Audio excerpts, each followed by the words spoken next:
Passion out channel पर सभी का स्वागत है। आज का class Munda movement and Santhal movement पर है। आप लोग चैनल को सब्सक्राइब कर लें और दोस्तों को शेयर कर दें। आई होप आप सभी का प्रिपरेशन अच्छा चल रहा होगा। बिल्कुल। और आज का जो टॉपिक है ना, वो हिस्ट्री के पर्सपेक्टिव से बहुत ही क्रूशल है। हाँ, और देखिए आज की इस मास्टर क्लास में हम सिर्फ इतिहास के डेट्स और नाम नहीं रटेंगे, बल्कि एक डीप डाइव करेंगे इस बात की गहराई में कि आखिर इन जनजातीय महाविद्रोहों ने ब्रिटिश साम्राज्य की नींव को हिला कैसे दिया था। सही बात है, ये सिर्फ किताबी बातें नहीं है। एग्जैक्टली। तो स्लाइड 1 पर जो हमारा पहला विजुअल बोर्ड है, वहां आप दो सुनहरी ढाल यानी गोल्डन शील्ड्स देख सकते हैं। एक ढाल पर तीर कमान बना है जो 1855 वाले संथाल हुल का प्रतीक है, और ठीक उसके बगल में दूसरी ढाल पर एक नगाड़ा है जो 1899 वाले मुंडा उलगुलान का प्रतीक है। ये विजुअल बहुत पावरफुल है ना? सोचिए, एक तरफ आधुनिक ब्रिटिश सेना है और दूसरी तरफ तीर कमान वाले सीधे साधे आदिवासी लोग। ये लड़ाई सिर्फ हथियारों की नहीं थी, ये एक पूरे इकोसिस्टम को बचाने की लड़ाई थी। बिल्कुल। और इस अस्तित्व के संकट को समझने के लिए हमें इसके कॉज एंड इफेक्ट यानी कारण और प्रभाव को बहुत माइक्रो लेवल पर देखना होगा। अगर हम अपनी स्लाइड 2 पर ध्यान दें तो वहां एक तराजू या वेइंग स्केल का विजुअल है। हाँ, मुझे दिख रहा है। एक पल्ला काफी भारी लग रहा है। सही पकड़ा आपने। एक पल्ले पर वन अधिकार और भूमि है।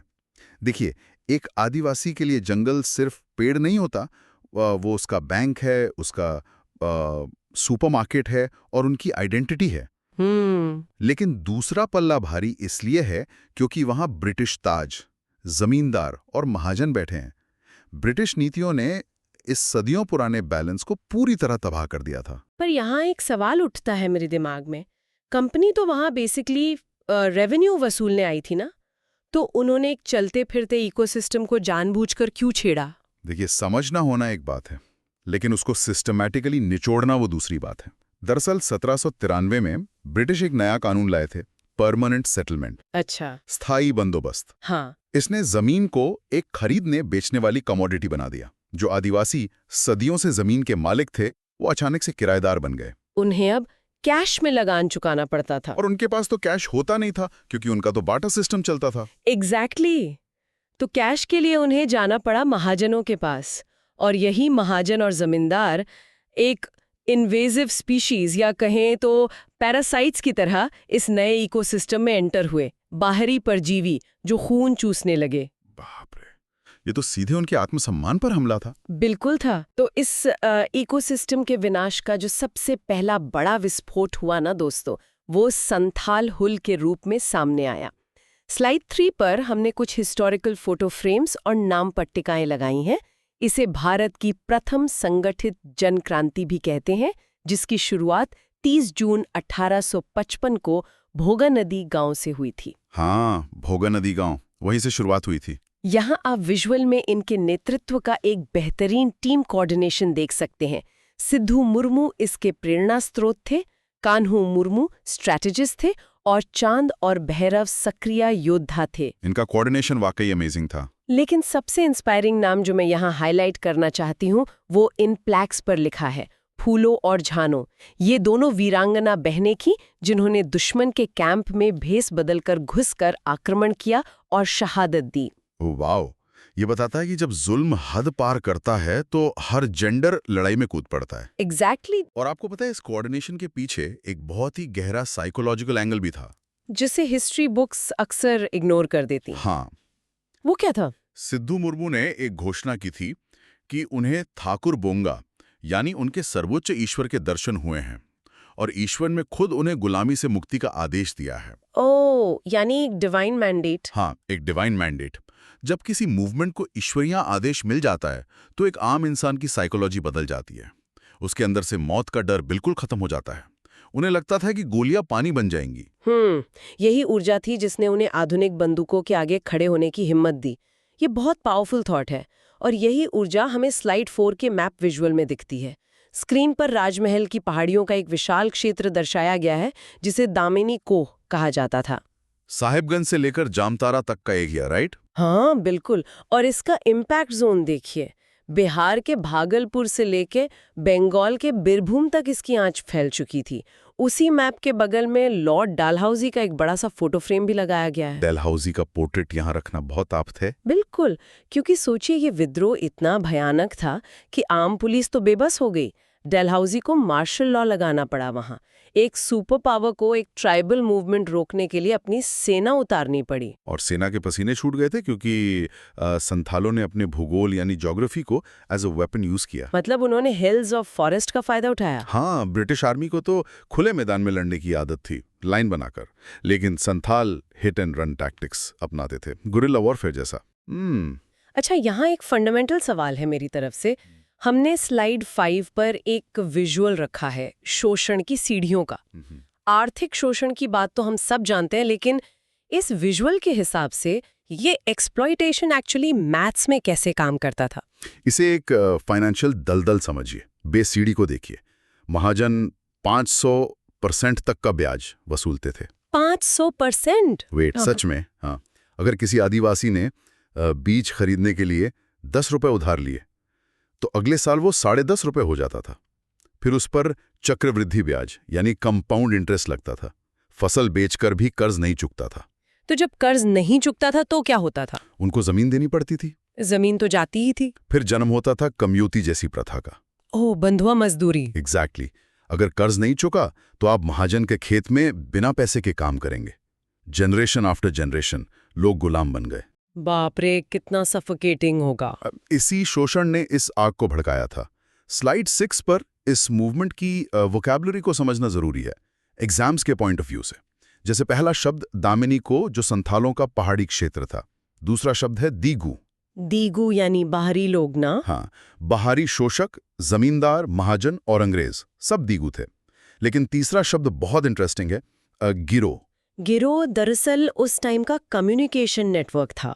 ये साल के पेड़ की एक पवित्र टहनी या पत्र होता था।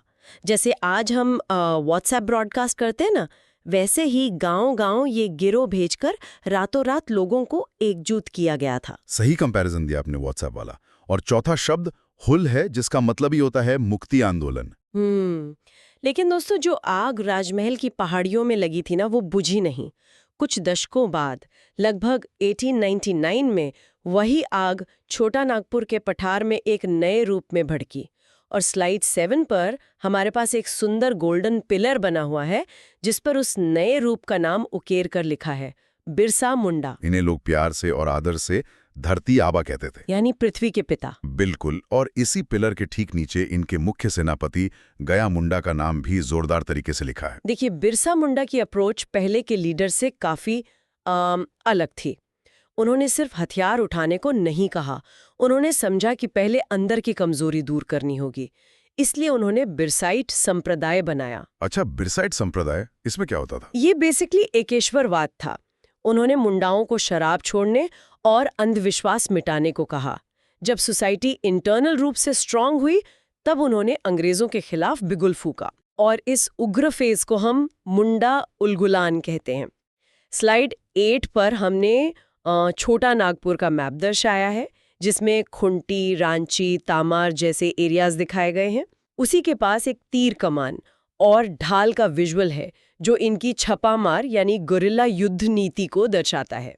लेकिन इस उलगुलान के ठीक कारण क्या थे? इसके पीछे का सोशल साइंस क्या था? इसे समझने के लिए स्लाइड 9 को देखिए। वहां टूटे हुए खंबे यानी ब्रोकन पिलर्स दिखाए गए हैं। हाँ, 5 टूटे हुए खंबे हैं। ये पुरानी मुंडा व्यवस्था के टूटने का प्रतीक है। सबसे बड़ा खंबा जो टूटा वो था खुंटकट्टी प्रणाली। मैं चाहूंगी कि आप थोड़ा खुंटकट्टी को अच्छे से एक्सप्लेन करें, क्योंकि ये बहुत बड़ा मुद्दा था। बिल्कुल। खुंटकट्टी का सीधा मतलब है सामूहिक या कलेक्टिव लैंड ओनरशिप। उनके समाज में ये जमीन मेरी है, ये कॉन्सेप्ट नहीं था। पूरा जंगल पूरे गांव का होता था, तो कोई अमीर गरीब नहीं था, सब इक्वल थे। हाँ, लेकिन अंग्रेजों ने उस पर जमींदारी थोप दी।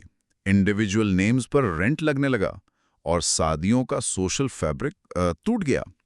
दूसरा टूटा खंबा है बेत बिगारी यानी जबरन मुफ्त मजदूरी। तो एक तरफ उनकी जमीन छिन रही है और ऊपर से मुफ्त में मजदूरी करवाई जा रही है। साथ में जो नई फॉरेस्ट लॉज थे, उन्होंने उन्हें लकड़ी और चारा लेने से भी रोक दिया था। और सिर्फ इकोनॉमिकली नहीं, कल्चरली भी अटैक हो रहा था। क्रिश्चियन मिशनरीज उनके धर्म और संस्कृति को आलोचना कर रहे थे। मतलब चारों तरफ से उनको घेरा जा रहा था। जमीन गई, जंगल गया, आइडेंटिटी गई। एग्जैक्टली। और जब ऐसी हालत होती है ना, तब लोग रेवोल्यूशन करते हैं। और उस रेवोल्यूशन की आवाज बनी एक बहुत ही पावरफुल लाइन, स्लाइड 12 पे हाईलाइट की गई है, अबुआ राज। नारे का पूरा वर्डिंग था, अबुआ राज ऐते जाना, महारानी राज तुंडू जाना, जिसका सीधा अर्थ था कि महारानी का शासन समाप्त हो और हमारा शासन शुरू हो। ये बहुत बड़ी बात थी। ये कोई लगान कम करने की डिमांड नहीं थी। ये एक डायरेक्ट पॉलिटिकल स्टेटमेंट था। एकदम डिक्लेरेशन ऑफ इंडिपेंडेंस की तरह। बिल्कुल। ब्रिटिश एम्पायर हिल गया था। उन्हें समझ आ गया कि बिरसा मुंडा एक पैरेलल गवर्नमेंट बना रहे हैं। और तभी एक मैसिव मैनहंट शुरू हुआ ना। स्लाइड 2 पर एक घुमावदार सुनहरी सीढ़ियां ने वाइंडिंग स्टेयर्स बनी है। ये बिरसा मुंडा की गिरफ्तारियों का टाइमलाइन दिखाती हैं। पहली गिरफ्तारी अगस्त 1895 में हुई थी। हाँ, और उन्हें 2 साल की सजा सुनाई थी। लेकिन 1897 में जब महारानी विक्टोरिया की डायमंड जुबली पर उन्हें रिहा किया गया, तो अंग्रेजों को लगा होगा कि अब मुद्दा शांत हो जाएगा। लेकिन बिरसा मुंडा बाहर आते ही और फियर्स हो गए। वो रुकने वालों में से नहीं थे। अंततः 3 फरवरी 1900 को चक्रधारपुर के जमकोपाई जंगल में मुखबिरों की मदद से उनकी आखिरी गिरफ्तारी हुई थी। और उसके बाद जो हुआ, स्लाइड 11 पे दिखाया गया है। वहाँ एक रेत घड़ी यानी आयर ग्लास है, जिसमें रेत खत्म हो रही है, और एक कैलेंडर है 9 जून का। 9 जून 1900 को रांची जेल में बिरसा मुंडा की रहस्यमयी तरीके से डेथ हो गई। सरकारी रिकॉर्ड्स में मौत का रीजन हैजा बताया गया था। हाँ, कोलेरा बताया गया। लेकिन जिस्म पर जो लक्षण थे, उससे लोगों को लगा कि उन्हें जहर दिया गया है। अंग्रेज उन्हें पब्लिक ट्रायल में मार्टायर नहीं बनाना चाहते थे, इसलिए रास्ते से हटा दिया गया। और सबसे शॉकिंग बात पता है क्या है दोस्तों? मृत्यु के समय उनकी उम्र सिर्फ 25 वर्ष थी। सोचिए, 25 साल में आजकल यूथ अपने एग्जाम्स की चिंता करते हैं, और उन्होंने इतनी कम उम्र में ब्रिटिश राज की ईंट से ईंट बजा दी। ये आम इंसान की बस की बात नहीं है। यही उन्हें धरती आवा बनाता है। बिल्कुल। तो अब दोस्तों, जब हमने दोनों मूवमेंट्स डीपली समझ लिए हैं, तो स्लाइड 13 पर एक कंपैरिजन टेबल देखते हैं, जिसमें दोनों का एक मास्टर एनालिसिस है। संथाल हुल दामीने कोह में था, जबकि मुंडा उलगुलान छोटा नागपुर में था। लीडरशिप भी अलग थी। वहाँ सिद्धू कानू थे, यहाँ बिरसा मुंडा और गया मुंडा थे। लेकिन मेरा बेसिक ऑब्जर्वेशन ये है कि संथाल हुल एक डायरेक्ट और फियर्स मिलिट्री रिएक्शन था, इमीडिएट शोषकों के खिलाफ, जबकि मुंडा मूवमेंट काफी आगे की बात कर रहा था। बिल्कुल सही ऑब्जर्वेशन है। मुंडा उलगुलान सिर्फ आर्थिक लड़ाई नहीं था, वो एक रिलीजियस और कल्चरल रिफॉर्म के साथ साथ एक पैरेलल गवर्नमेंट का विजन था, मल्टी डायमेंशनल था। पर एग्जाम की तैयारी करने वाले बच्चों के दिमाग में एक डाउट जरूर आता है कि एंड में तो अंग्रेजों ने अपनी मिलिट्री से इनको कुचल दिया था, तो क्या इनकी शहादत बेकार गई? नतीजा क्या निकला? स्लाइड 14 बार हमें इसका जवाब मिलता है। वहां जंजीरों से बंधी हुई 2 सुनहरी किताबें हैं। हाँ, वो 2 किताबें उनकी जीत का प्रतीक हैं। एक है एसपीटी एक्ट 1876 और दूसरी है सीएनटी एक्ट 1908। अंग्रेज समझ गए थे कि वो बंदूक से इनको हरा सकते हैं, पर इनकी आत्मा नहीं तोड़ सकते। उन्हें आदिवासी लैंड राइट्स को कानूनी मान्यता देनी ही पड़ी। और एसपीटी एक्ट संथाल परगना के लिए आया, और बिरसा मुंडा के उलगुलान के बाद सीएनटी एक्ट यानी छोटा नागपुर टेनेंसी एक्ट आया। और आज के कॉन्टेक्स्ट में अगर दोस्तों मैं इसे समझाऊं, तो अगर आज आप झारखंड में किसी ट्राइबल की जमीन खरीदना चाहें, तो कानून आपको रोक देगा। सही बात है। ये दोनों कानून आदिवासियों के लिए एक सिक्योरिटी शील्ड बने, जिन्होंने खुंटकट्टी सिस्टम को लीगलाइज किया और गैर आदिवासियों यानी दिक्कू को जमीन ट्रांसफर होने से रोका। ये शील्ड इन वीरों के खून और बलिदान से बनी है दोस्तों, और इनकी यही विरासत स्लाइड 15 पर दिखती है। एक सुनहरा चबूतरा या पेडेस्टल रखा है वहां, जिस पर लिखा है 30 जून और 15 नवंबर। 30 जून को आज भी हुल दिवस के रूप में मनाया जाता है, और 15 नवंबर को भारत सरकार ने जनजातीय गौरव दिवस घोषित किया है। ये अमर प्रतीक हैं इनकी कुर्बानी के। और सिर्फ हमारे देश में नहीं, कार्ल मार्क्स जैसे महान विचारक ने अपनी book notes on Indian history में संथाल हुल को भारत की पहली संगठित जन क्रांति यानी फर्स्ट ऑर्गेनाइज्ड मास रेवोल्यूशन कहा था, 1857 से भी पहले। वेट, वाकई में फर्स्ट मास रेवोल्यूशन? बिल्कुल। ये प्रूव करता है कि ये कोई आइसोलेटेड ट्राइबल मुद्दे नहीं थे, ये स्वतंत्रता संग्राम के अग्रदूत थे। अमेजिंग। जाते जाते मैं सभी स्टूडेंट्स के लिए एक वैचारिक सवाल छोड़ना चाहता हूँ। आज हम क्लाइमेट चेंज और एनवायरमेंटल डिस्ट्रक्शन की बातें करते हैं, राइट? तो क्या हमें आदिवासियों की उस खुंडकट्टी व्यवस्था से कुछ सीखना नहीं चाहिए, जहां फॉरेस्ट प्राइवेट प्रॉपर्टी नहीं था, एक कलेक्टिव रिस्पॉन्सिबिलिटी थी, एक बैलेंस मेंटेन होता था? बहुत गहरा सवाल है। शायद पास्ट के उस ट्राइबल मॉडल में ही हमारे फ्यूचर के क्लाइमेट क्राइसिस का सल्यूशन छिपा है। आई होप स्टूडेंट्स इस थॉट एक्सपेरिमेंट पर जरूर विचार करेंगे। हिस्ट्री आखिर कल को शेप करने के लिए ही तो पढ़ी जाती है। दोस्तों, फैक्ट और डेट्स तो मिल जाते हैं, पर डीप कॉज एंड इफेक्ट समझना ही मास्टर प्रिपरेशन है। तो पढ़ते रहिए और आगे बढ़ते रहिए। मेहनत कभी बेकार नहीं जाती, बस सही दिशा में होनी चाहिए। आप सभी का भविष्य उज्जवल हो। जय हिंद।